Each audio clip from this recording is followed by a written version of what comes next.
For the past 10 years, the John P. and Anne Welsh McNulty Foundation has supported the work of the Aspen Global Leadership Network and its fellows in many, many ways. Anne, you and your team have supported us for the training of our many moderators we have here in the room.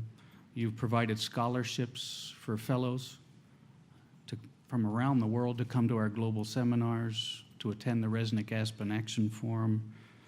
You've provided training, financial support for so many promising projects and ventures of our fellows. And of course, you've created the John P. McNulty Prize. The one thing I've noticed more than anything about the work that you've been doing is that you've done all of this out of a deep sense of love. And it comes across in all of our work together. So I want to thank you for that. And so tonight, to kick off our celebration of the 10th anniversary of the John P. McNulty Prize, it's my pleasure and my honor to welcome Anne and Johnny McNulty to the stage.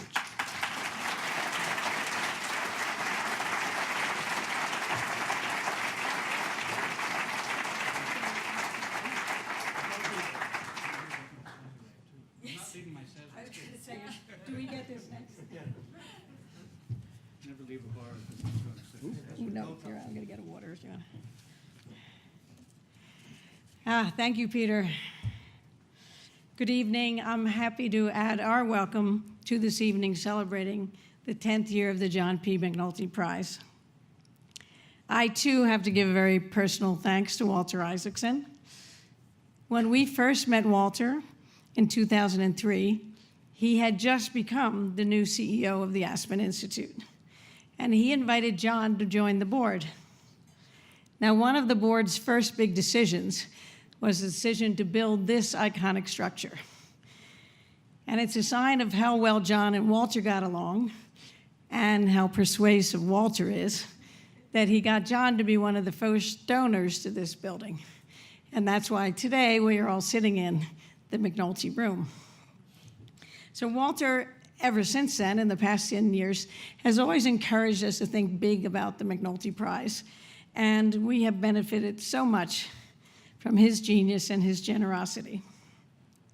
I would also like to thank my fellow trustees who have stood with me back from when the prize was just an idea and who work with us every year in this whole McNulty Prize process. Bill Mayer, Margot Pritzker, Bob Steele, and now Mike Klein. So the theme of this year's forum is the Great Reset. Now for me, a great reset occurred almost 12 years ago when I got a call that John had suddenly collapsed and died. This was just 2 weeks after his 53rd birthday. My children were then 14, 17, and 20. My son Johnny is here with me tonight, and Bryn and Kevin are here in spirit. So what do you do in the face of such loss? How do you channel that anger and the pain and the grief to find something bigger than yourself? How do you translate missing a smart, competitive, charismatic, and fun person into building a new kind of positive legacy? It's really not easy.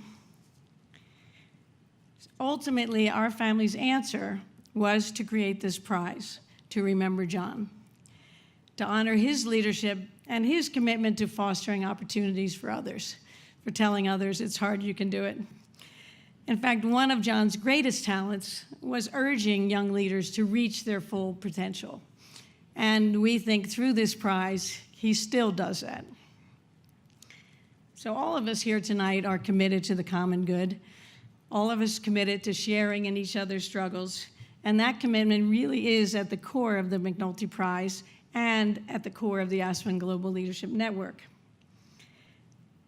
So I have to say, it still is hard for me to believe that we are here tonight and it's 10 years, that this is the 10th year of the McNulty Prize, and that we have now honored over 40 courageous leaders from around the globe. So I'm gonna take you back in time to look at our video depicting some of that 10 years.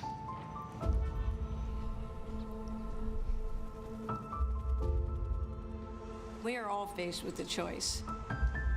Will we stay in our worlds perfectly content to look out from behind our fences, or will we show a conviction to act? At a certain point, we hear a call, a calling to be part of something larger than ourselves. We couldn't wait. We had to start something. If we don't do this, we're not sure anyone else will.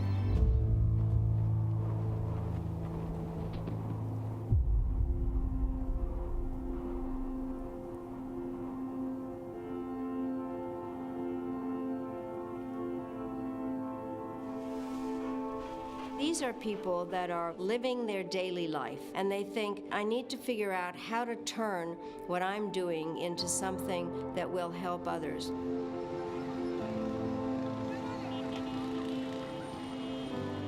Ghana has a lot of challenges.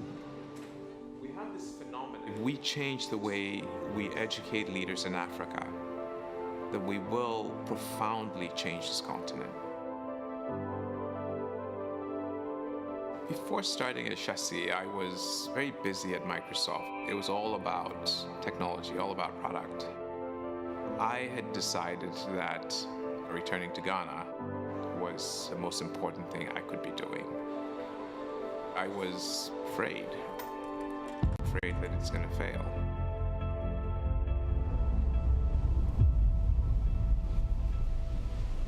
I think a lot of what holds us back are delusions about our inabilities, and it's not reality. And in reality, we are all more capable than we think we are. This community encourages you because you feel you're not alone. What this prize has done is expand the idea of what's possible. I was someone who really wanted to live a life that made a difference. It took us 10 years to reach 1 million customers, and this year alone, we'll reach 1 million people with sight-restoring eyeglasses. When I first received the McNulty Prize, Chassis was operating out of rented buildings, and we were just planning a permanent campus.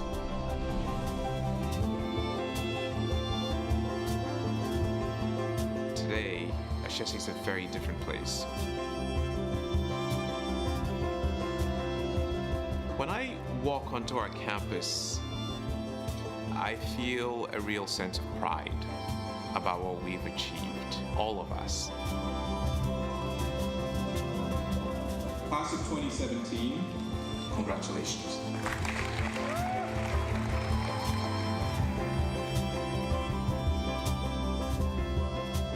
The moral imperative is to really understand what we owe each other. Societies are better if we are enlarging our own views and seeing what we can do to help others. We have seen a range of courageous leaders around the world who are taking their entrepreneurial talents and their resources to really try to address intractable problems. The most important thing is that we don't give up. We all have a duty to make this world a better one.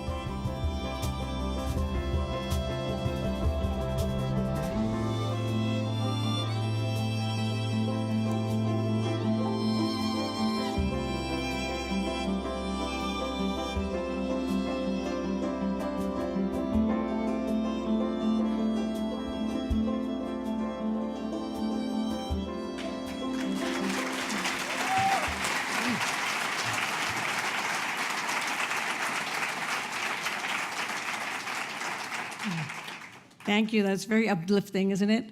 I have to recognize our team from the foundation is here. In particular, Director of Prolage and Nina Sawhney are here, and many of you fellows know them well. And April in particular is a genius behind the videos that we are so proud of, and they're so beautiful. So over these 10 years, we have expanded our vision to go beyond just making the award for the prize. And the videos are part of that. And also, this is what led us to create the case studies, pivotal moments that many of you received yesterday. And this was, in fact, the fulfillment of the McNulty Foundation's action pledge last year at last year's Action Forum to put a collection of these case studies together, which we did with our team and with Anne Lamont and her team in South Africa. Now tonight, I'm happy to announce several new initiatives. First, we have heard from the laureates over the years how critical the funding is to their ventures. So tonight, going forward, we're increasing the amount of an award that goes to each of the laureates from $10,000 to $25,000.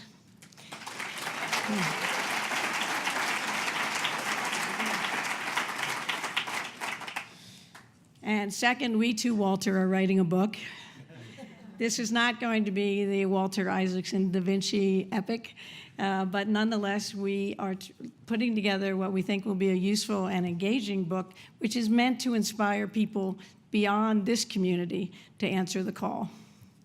And finally, our other action pledge for this year, for 2017, is to create a new fund in partnership with others to directly support ventures at different stages during the process. This is clearly, at this point, what you folks all call the ideation stage, but we will work it out. As you can tell, we could not be more excited and more proud to be celebrating the 10th year and more happy about the next 10 years. We do have a new judge this year, Peter mentioned yesterday, Darren Walker, the president of the Ford Foundation.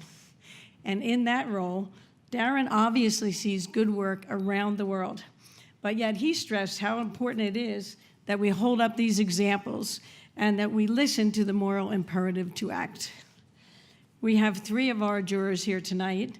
Many of you know the courageous Alara Otuno, and also the global humanitarian and business leader, Rizio Biondo Mora.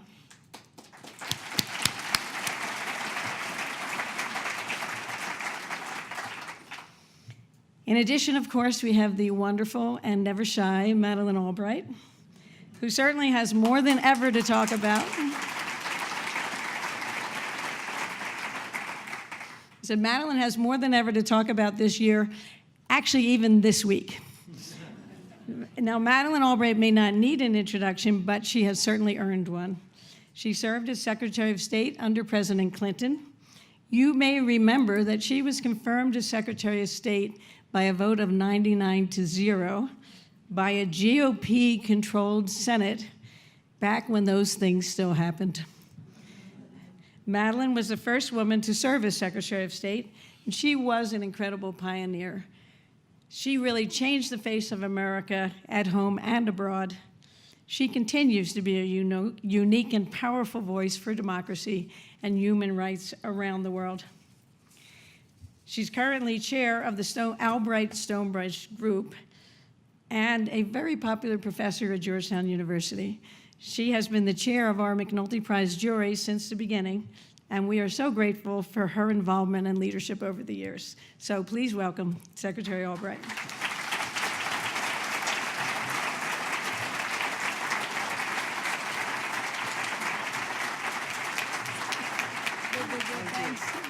Thank you. Thank you so much, and I'm so delighted to be here. Last time I was introduced by somebody, they said Madeline Albright doesn't deserve an introduction. So, thank you for your lovely introduction, and it's wonderful to be here with this, on this incredible evening with this great group. I am so proud to be a part of the Aspen Institute and the fellowship. And Walter, I think all the things that you said are so meaningful. You have been the most amazing leader of this organization, and we all value everything that you've done as a friend and as a leader, and we will miss you, but we're not going to let you go. So thank you very much for all that you have done. And Anne, I think it is really remarkable that this has been going on for 10 years, and it has really been an amazing experience in what you have done, not only to honor your husband and your family, but all the ideas that need to be put into play, and the whole idea of action. You are the epitome of action. One of the things I love about having become a part of the Aspen Institute are the friends that I've made, and I count you as one of my very best, and thank you so everything that really has happened here.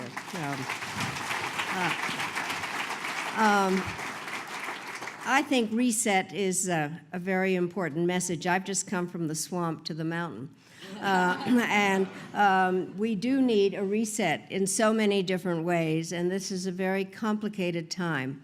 I have spent a lot of time teaching about it, a lot of time thinking about it, and hoping that, in fact, kind of the real message out of meetings such as this is that good people working hard can make a reset and turn this world, which is a mess at the moment, into something that is exactly what we need in the 21st century. And the McNulty Prize, I think, is one of the best vehicles for this. I have to say I've been asked to do many difficult things. Choosing the winners is among the most difficult, as we really sit and talk about the incredible people that have submitted their ideas and are really there to carry them out and to not just be thinking, but to be doing and really making a difference. And so I do think that the theme of the Great Reset fits in every way in terms of inspiring people to action, because people truly are wondering what our relationship with our leaders are, how do citizens fulfill their responsibilities. So I am truly honored to have been part of this whole process that is based on these very principles, and we saw so many people. So the laureates are people that go in to do a variety of really impressive things, whether it's an ophthalmologist or somebody who's running a business, and I think that everybody wants to do more, and in fact, getting the prize is just the beginning, as far as I can see, and really having followed out people's what they're doing. So I do think that what is so essential here, these are people making difference in a variety of areas with a moral principle behind it. So I am truly honored to be a part of it, and I thank you so much, and please let me stay another 10 years. So I think it's great. I'd like to congratulate Anne and Johnny and everybody involved in this, and Walter, again, thank you for putting it all into the most wonderful and meaningful perspective. And so now, Johnny, I think you're going to introduce our laureates.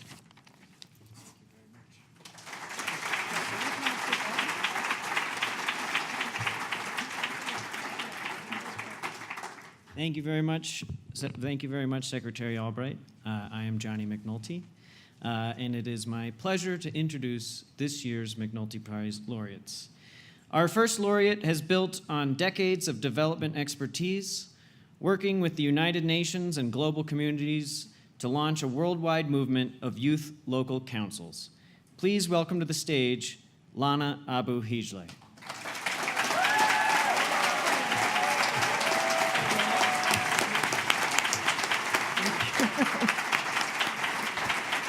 Thank you.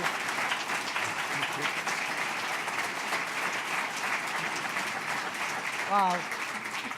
Thanks to the McNulty Foundation for this great honor for the second time.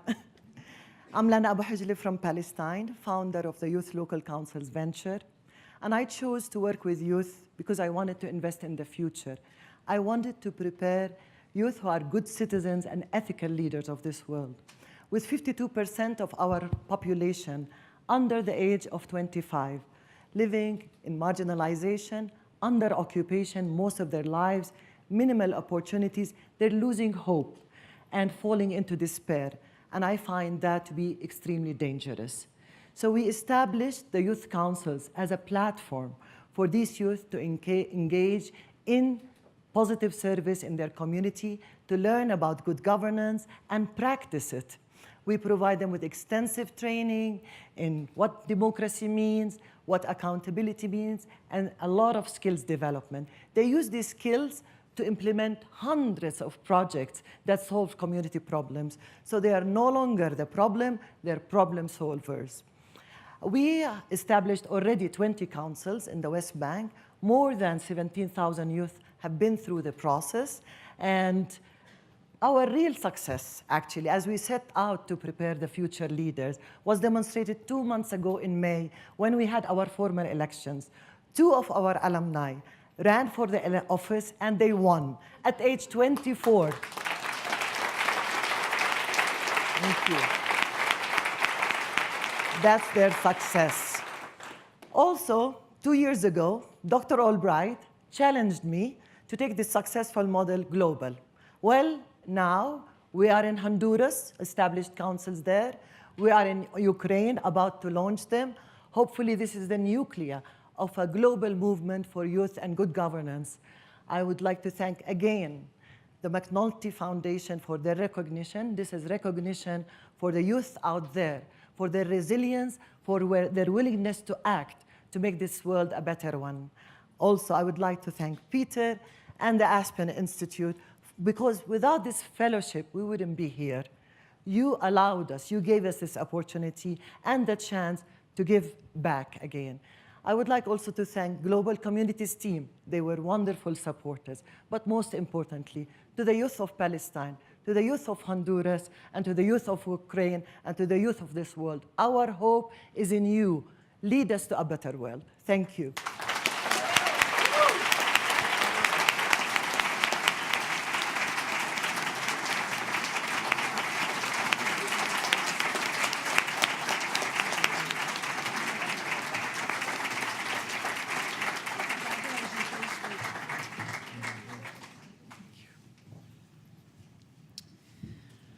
Our next laureate is an agriculture executive who saw his company had the expertise and global market access to train formerly displaced Ugandan farmers.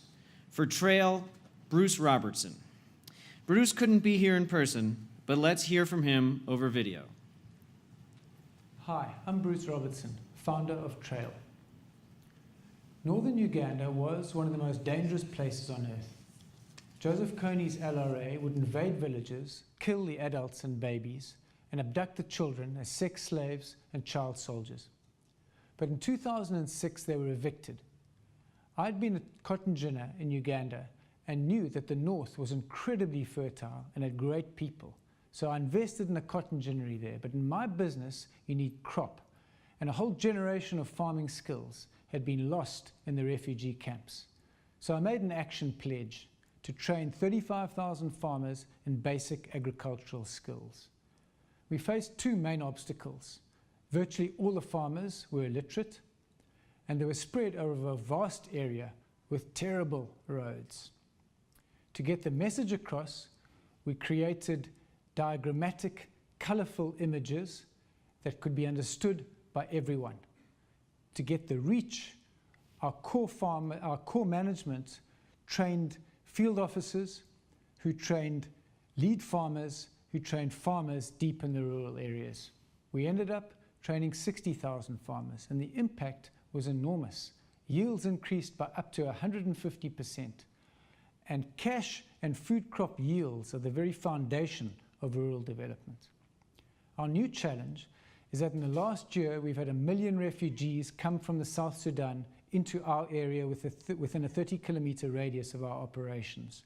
We're now applying our farmer training methods to help them re-establish their lives. I'd like to thank very much the McNulty Foundation for the honor of becoming a laureate. And I'd like to say to all of you there, I really miss you.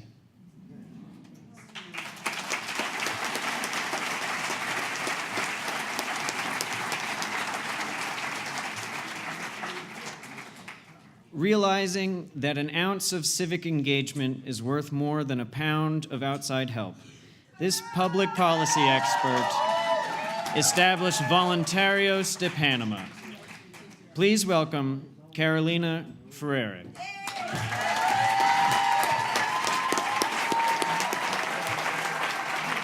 Thank you.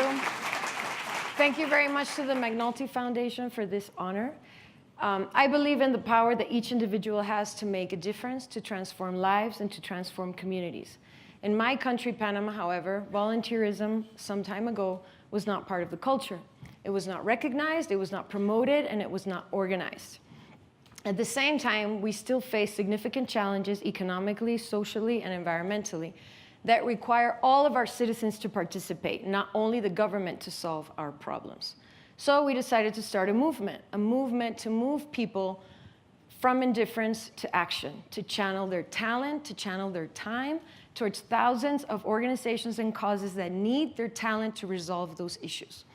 We started with an online tool, a volunteering online tool that combined with a cross-sector of alliances with the public sector, the private sector, non-governmental organizations, universities, schools, and national days of service have mobilized over 100,000 volunteers in the last 5 years. So today, 5 years later, Panama is a country with a growing volunteer culture. It's a country, most importantly, where people themselves, citizen participation, are transforming those lives, are transforming those communities with their own actions. And now the movement is theirs, it belongs to them, and we just want to help it grow. Thank you very much to the McNulty Foundation for this honor, which I accept in recognition of all the volunteers in my country. I believe they represent the best of our society. I also want to thank very especially the Aspen Institute and the Cali Foundation and my family for all their support. Thank you very much. Congrats.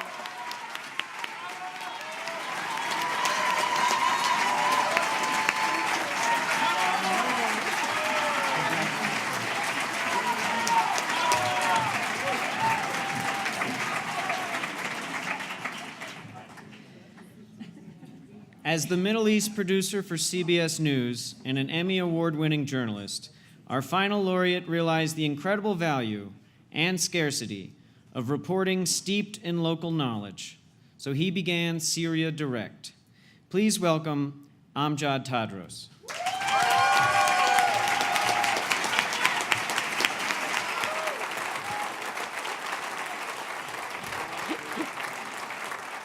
Well, thank you all. I'm really honored and humbled to be here, and thanks to the McNulty Foundation. Well, I'm a storyteller, and my story started 5 years ago when the start of the Syrian revolution. And I realized then that there was a problem of the news coming out of Syria. It was full of lies and propaganda. And there was a need for an independent and accurate news source to know what's going on in that country, and truth was being lost. So I set up a newsroom in Amman, Jordan, manned by Syrians and American volunteers to try to find out what the hell is happening in that country. And alongside, we set up a training center whereby we train Syrians of the importance of finding and telling the truth of what is happening in their own country, and we gave them the tools to tell stories that would not have been told otherwise. Stories, for example, about Syrian orphans in a country where adoption is not allowed. What is the future for those babies that are victims of the war?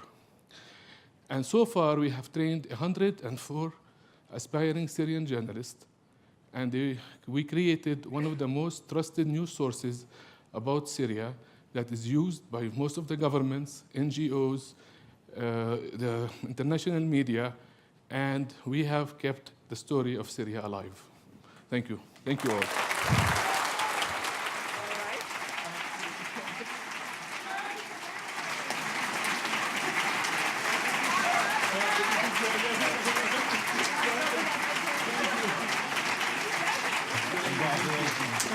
I will.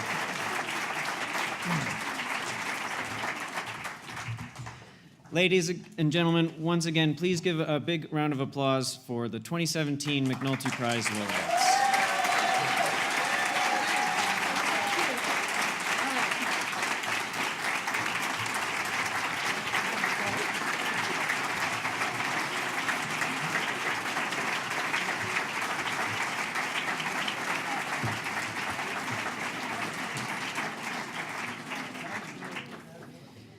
Now, I would like to introduce the 4 outstanding leaders on our panel tonight. All 4 are doing very different work, but what they share and what all our McNulty Prize laureates have in common is that they've all made a choice. Jordan Caslow, a successful eye doctor, chose to start Vision Spring, which has now delivered over 4 million reading glasses to hard-to-reach communities.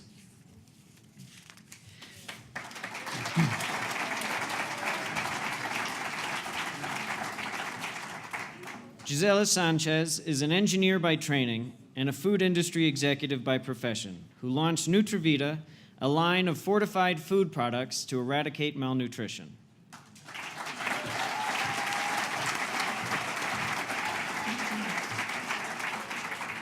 Patrick Awuah enjoyed a successful career at Microsoft before returning to Ghana to found Ashesi University to build the next generation of ethical leaders.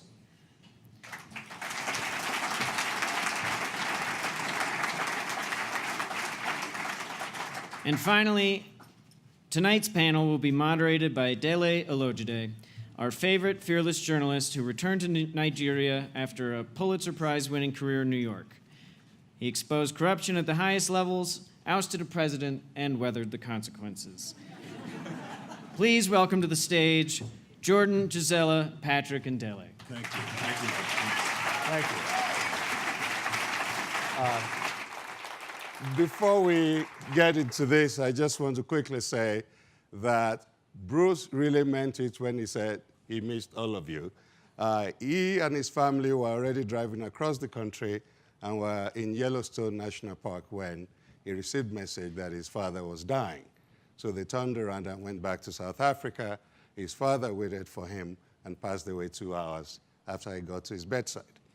So he sends his greetings and his thanks to all of you.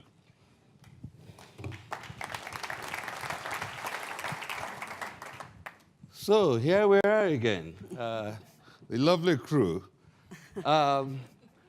Jordan Castle must be tired of appearing before you fellows by now. I love it. All right, he does say he loves it. Jordan, of course, is the inaugural winner of these prizes and blazed the trail for the rest of us to follow. Jordan created Vision Spring, as you've seen on the screen, and I don't need to go further into the details other than that he's doing an extraordinary work in building something that is rapidly expanding. And as you saw in the movie, it's going to have another 1 million pairs of glasses distributed this year. Thank you, Jordan, for joining us. Thank you, Tom. Gisela is a good friend of mine from Costa Rica. One of my favorite memories of our visit to Costa Rica for globalization was all the fellows and we moderators all marching off to go feed poor people in San Jose as part of Gisela's program, Nutrivida. It was a really wonderful afternoon of fellowship and community. And I'm very interested in talking to you tonight about how the project has evolved. And finally, my West African brother. Everybody knows that Ghana is the Nigeria's 37th state. We beat you the last time in soccer. And there was a few months ago in New York, there was this raging fight online on social media as to whether the best jollof rice was to be found in Nigeria or in Ghana. Luckily for us, Patrick Awuah has not been concerning himself too much with the quality of the jollof rice, but with educating the minds of young citizens of West Africa. And the only reason you know that, really, that Ashesi University has since become probably the best institution of higher learning in West Africa is because the Nigerians are now trying to scam them over admissions. You know, send fake emails, you know, if you pay me $10,000, I guarantee you admission to Ashesi University. So you have truly arrived, Patrick Awuah. Welcome. So I'll start with Jordan. I'm very interested in stories of transition, of pivots, of resets. Because in a way, if you think of the McNulty Foundation as Anne's venture, and she stuck with it for the past 10 years, and it's now evolving in an even more powerful direction, not the least of which there are people like us who only got $10,000, and these guys are now getting $25,000, right? So if you look at your ventures and how these evolved over the years, I'm interested first in going to Jordan to say, when you started Vision Spring, what did you have in mind and what is it now? And if you look out to the next 10 years, what do you see it becoming? Thank you, Dele. I'd like to start. I know, Anne, you don't love when we thank you from the stage, but I want to thank you for not only what you and your family have done for Vision Spring and me personally, which is significant, but maybe more importantly for the example that you've set for all of us of how to take loss and struggle and transform it into beauty, mattering, and reducing the suffering of others. So thank you so much.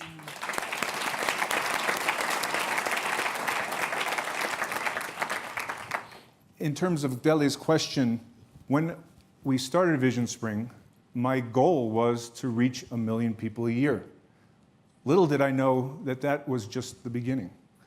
As we like to say at Vision Spring, small is beautiful, but big is necessary. It's necessary because there are, in our case, over 2.5 billion people in the world who lack access to a simple product that's been around for 700 years that has transformed many of the people's lives in this room. It's not about the glasses. It's about what glasses enable us to do. It enables children to learn. It enables people in the workforce to be more productive. It enables us to be safe on the roads. It enables digital democratization. If you can see your cell phone, you can have access to all the information in the world now. So this is an incredible enabling technology. And so when we set out to reach 1 million a year, it wasn't clear to us all of the incredible impact that this simple technology could have. And it became profoundly more apparent as we started to grow. So where do we go from here? Well, as a social enterprise, as Walter was mentioning, there was just no way that one enterprise, whether it was a small social enterprise or even a multi-billion-dollar eyewear company like Luxottica, could solve this problem on its own. It became clear that there were some barriers that fell clearly out of the ability for any one enterprise to address, whether it was regulatory barriers, supply chain barriers, awareness barriers, and the list went on. So it became really apparent to me that if I was going to transformatively scale this organization and this effort, it was going to require engaging governments, the private sector, and NGOs. It was going to require engaging the education community, the labor community, the road traffic safety community, the digital economy community, and so forth. And so we've set out for what we're calling now a system change organization, and we've launched, with the help of the Braddock Fellowship and my mentor Bill Mayer in that instant, a new organization that we're calling the Alliance. And our hope is over the next 10 years, we'll get to about 100 million people.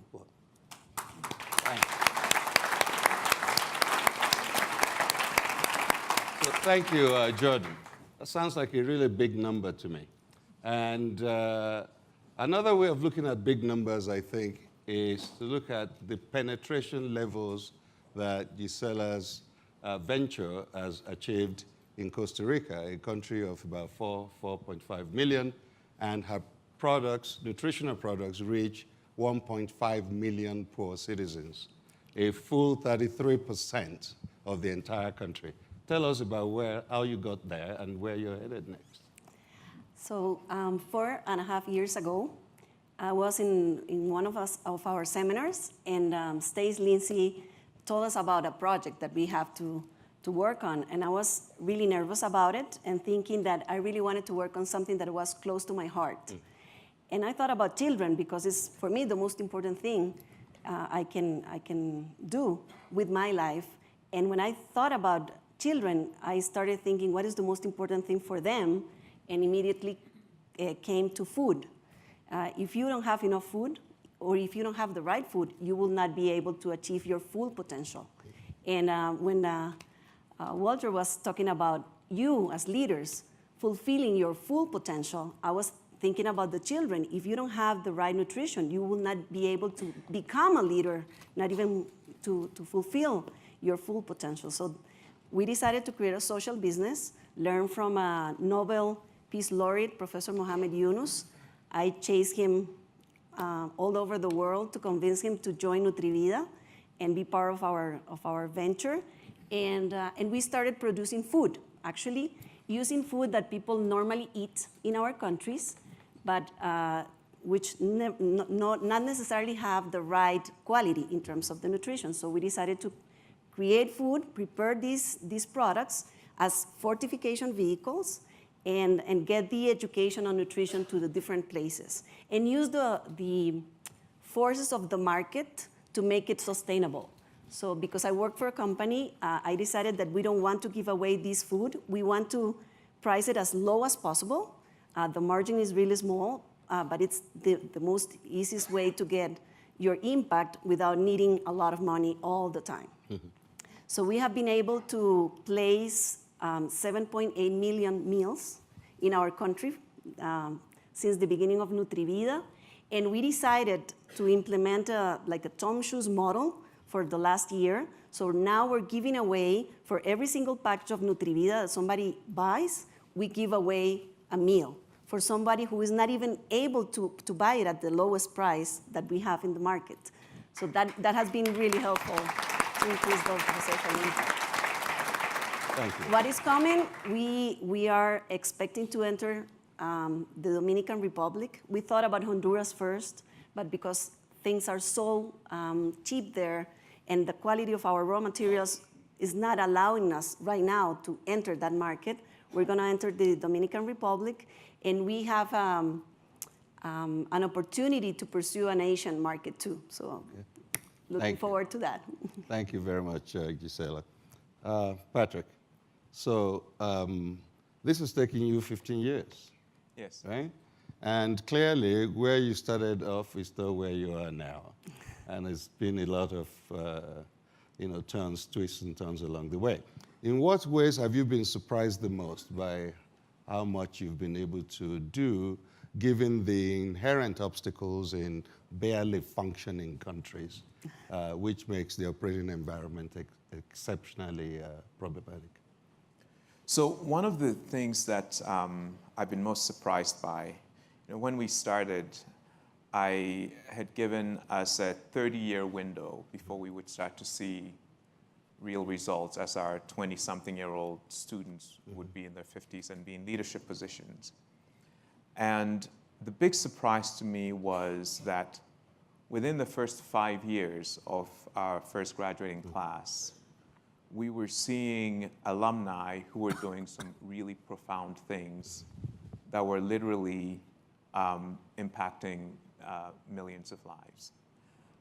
Give us a couple of examples of that. So an example is somebody who 2 years out of college was heading the Treasury Department of a major bank in Sierra Leone, or someone who a year out of college was actually the first computer scientist in the Ghana Armed Forces and was leading a squad of peacekeepers in Liberia, or the lead Ghanaian engineer on our biometric registration for elections was an Ashesi alum, and he got into that position within 5 years of graduating. And that was, that's elections for a country of 28 million people, and created the sort of the cleanest election registry we've ever had. Hence the possibility of defeating the incumbent in the last cycle of elections. That's right. And peace and stability and, sort of more increasing faith in the outcomes of our elections. And so seeing that trajectory, and then there were people doing other things, in the financial services, getting jobs in major banks, and then asking questions like, why are they not reaching out to the poor, to the unbanked, and getting the banking system to start to react to the more marginalized population of our country. So that's been my biggest surprise, a very pleasant surprise. Okay, sometimes you measure look at the numbers and say, well, your enrollment is now going to move from about 900 to 1,000 by next year, and that's one metric. Right. But it seems to me that seeing the examples of the students you trained to become leaders in their communities is a different level of measurement that gives us some indication that this might be working, right? That's right. So what I'd like to learn from you is whether the way you are structuring your curriculum is specifically addressing that. or whether it's happening by chance? Well, it's about a number of things. One is clearly the curriculum is designed to integrate the liberal arts with technology and business management to teach critical thinking. What Walter was right, what Walter was talking about. Did he look at you? And the curriculum, actually, I was very inspired by the leadership seminars here, and we now have a leadership seminar series within our curriculum that teaches ethical leadership and empathy. And then there's just the pedagogy, how we approach our students.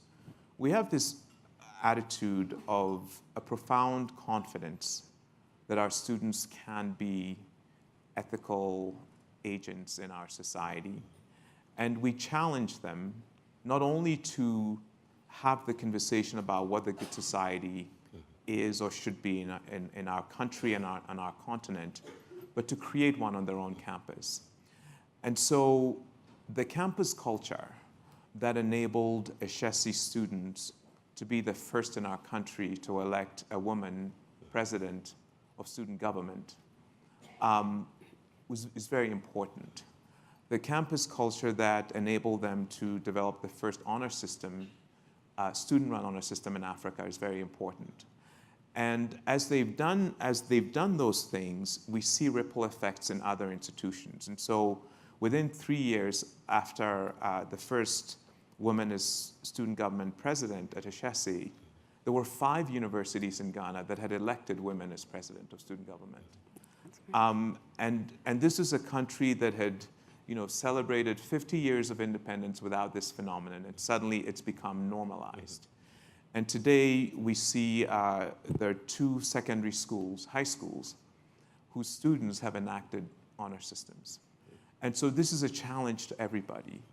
And I give this example because I think the curriculum and pedagogy is one thing, but there's also sort of the challenging students to start practicing great leadership today is important. And then our own emphasis within the administration and the faculty to model a certain behavior for our students has also been crucial. Thank you, Patrick. Jordan, at some point you decided not to take a hands-on role in Vision Spring and its associated programs. When did you recognize it was time for you not to do that anymore? And what role are you playing now? Is this purely strategic? There were 2 critical moments. The first was exactly 8 years ago, and I remember it because I was in Yankee Stadium with my son Bryce, who at the time was 10 years old, and it was a 15-inning game, 0-0, so I had a lot of time to think. And there was Yankee Stadium, filled to capacity, 50,000 people, and that was the first year that we hit 100,000 people in terms of serving their needs. And I thought very proudly, wow, we filled 2 stadiums up with people who could see better because of our effort. Yeah. And then, bottom of the 15th, A-Rod hits a walk-off homer, and we pour out of the stadium into the subway. And for those who've been to New York and have been on subways, there's sometimes you're on subways where you're not sure if it's a runaway train and that the conductor's lost the brakes. And that was one of those trains. It was just rattling like this and that. I was like, am I gonna die on this train? And I realized at that moment that if that train derailed and I met my maker, there would be no way that Vision Spring would put 100,000 people into classes the following year, because it was way too dependent on me. I was the chairman of the board, I was the CEO, I was the chief fundraiser. So the next week, I called one of my mentors and friends and implored him to be the chairman. And over a 3-year period, I made myself increasingly less significant in the organization. And then the board all turned to me and said, well, now what are you going to do? We don't really need you anymore.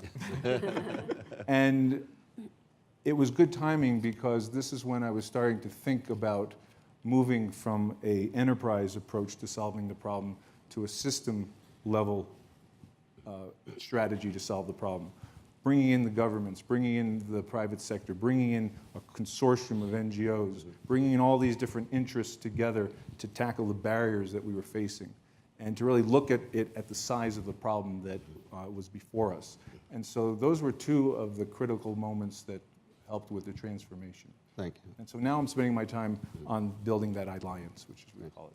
So Gisela, what does Nutrivida look like in 10 years' time? I hope it's going to be in all Central America, the Dominican Republic and Haiti, and I hope in at least one Asian country and one African country. And I'm dreaming about it as a bigger portfolio of products. We have been growing, and actually, thanks to the support of the McNulty Foundation, we invested in R&D to create more fortification vehicles, because we had a soup and we had a beverage, but everybody was like, okay, we like these, but give us more products. Yeah. So we created more products, and I expect that these products will be able to reach more people, and even more important than that, that everybody understands what the 1,000 days window means, and the importance of, for a baby and for a pregnant woman to have the right nutrition. If we can accomplish that, our Thank you project very will much. be great. So the McNulty Foundation and the person who most embodies that, and McNulty, does many things for this family of laureates, not the least amongst them the capacity for truthful name dropping. So I can always say that, oh yes, I was with Madeline Albright the other day, and things were going swimmingly between us. Ladies and gentlemen, the McNulty Laureates, Patrick Ewa, Gisela, and Jordan Castile.